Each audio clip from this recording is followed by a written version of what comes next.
Welcome back to PlantsNotPlastic. I'm Nikita, and today I'm going to show you how to make strawberry cobbler that is delicious, inexpensive, simple, healthy, whole foods, plant-based, low-fat, and oil-free.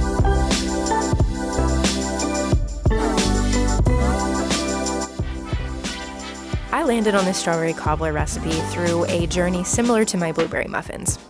Originally, I wanted to make strawberry shortcake because that is a traditional summer 4th of July kind of recipe. And maybe I'll still do that someday, but my failed attempts landed me on a simpler strawberry dessert that tastes amazing, is very simple to make, and is healthy enough that you could even eat it for breakfast, which I've happily done myself more times than I've actually eaten this recipe for dessert. But before we get started, if you are not already subscribed and you like this video, click that subscribe button and the bell so you get notifications when I upload a new video. I release new content weekly, would love to have you stick around, and appreciate your support. Here's everything you'll need to make this recipe. I'll also leave everything in the description box below, along with a link to the blog post with a printable recipe card.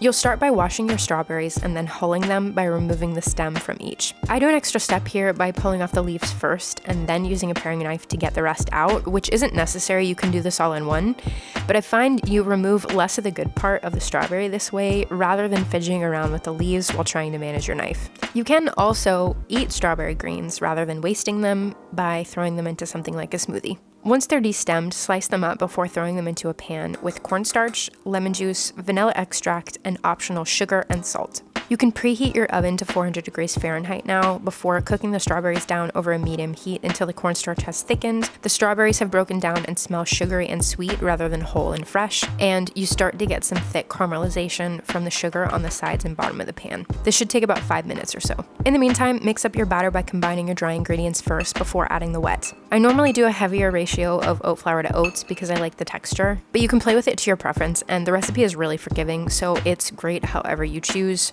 either with more oat flour and less rolled oats, or more rolled oats and less oat flour. Next, add the baking powder, baking soda, optional salt, and brown sugar. Add an unsweetened plant milk or plain old water and mix everything together.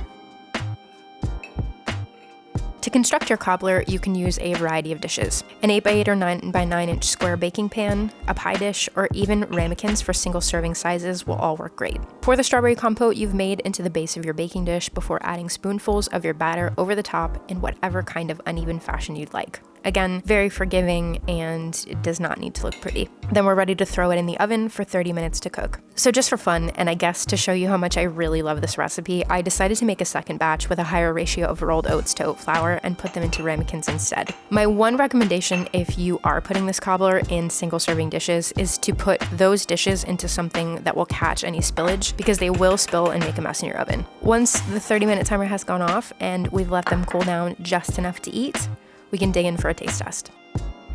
This recipe has really made me realize that I don't eat strawberries enough. This cobbler is sweet, feels like a treat, and the batter even seems like it has a buttery quality to it without actually using any butter alternatives, or even oil. The combination of the strawberry compote with the baked oatmeal topping is wonderfully balanced, leaves a crisp top while still being moist on the inside without being mushy. It even stores great in the fridge for breakfast meal prep if you want to leave out the sugar, or not, and enjoy baked strawberry oatmeal in the morning, or for dessert prep so you have something healthier around to tie you over in the evenings when you have a craving. For how it stacks up against an alternative, you can check out the full nutrition label on the blog that links out to Chronometer. This recipe though is the same as all my others when comparing it to a non-vegan or processed vegan option. Without specialty items or animal products, it will cost you less to make. With plant-based ingredients, it'll have more fiber, and without oil or butter, you get to eat more of it for the same number of calories. So that's it for today's recipe.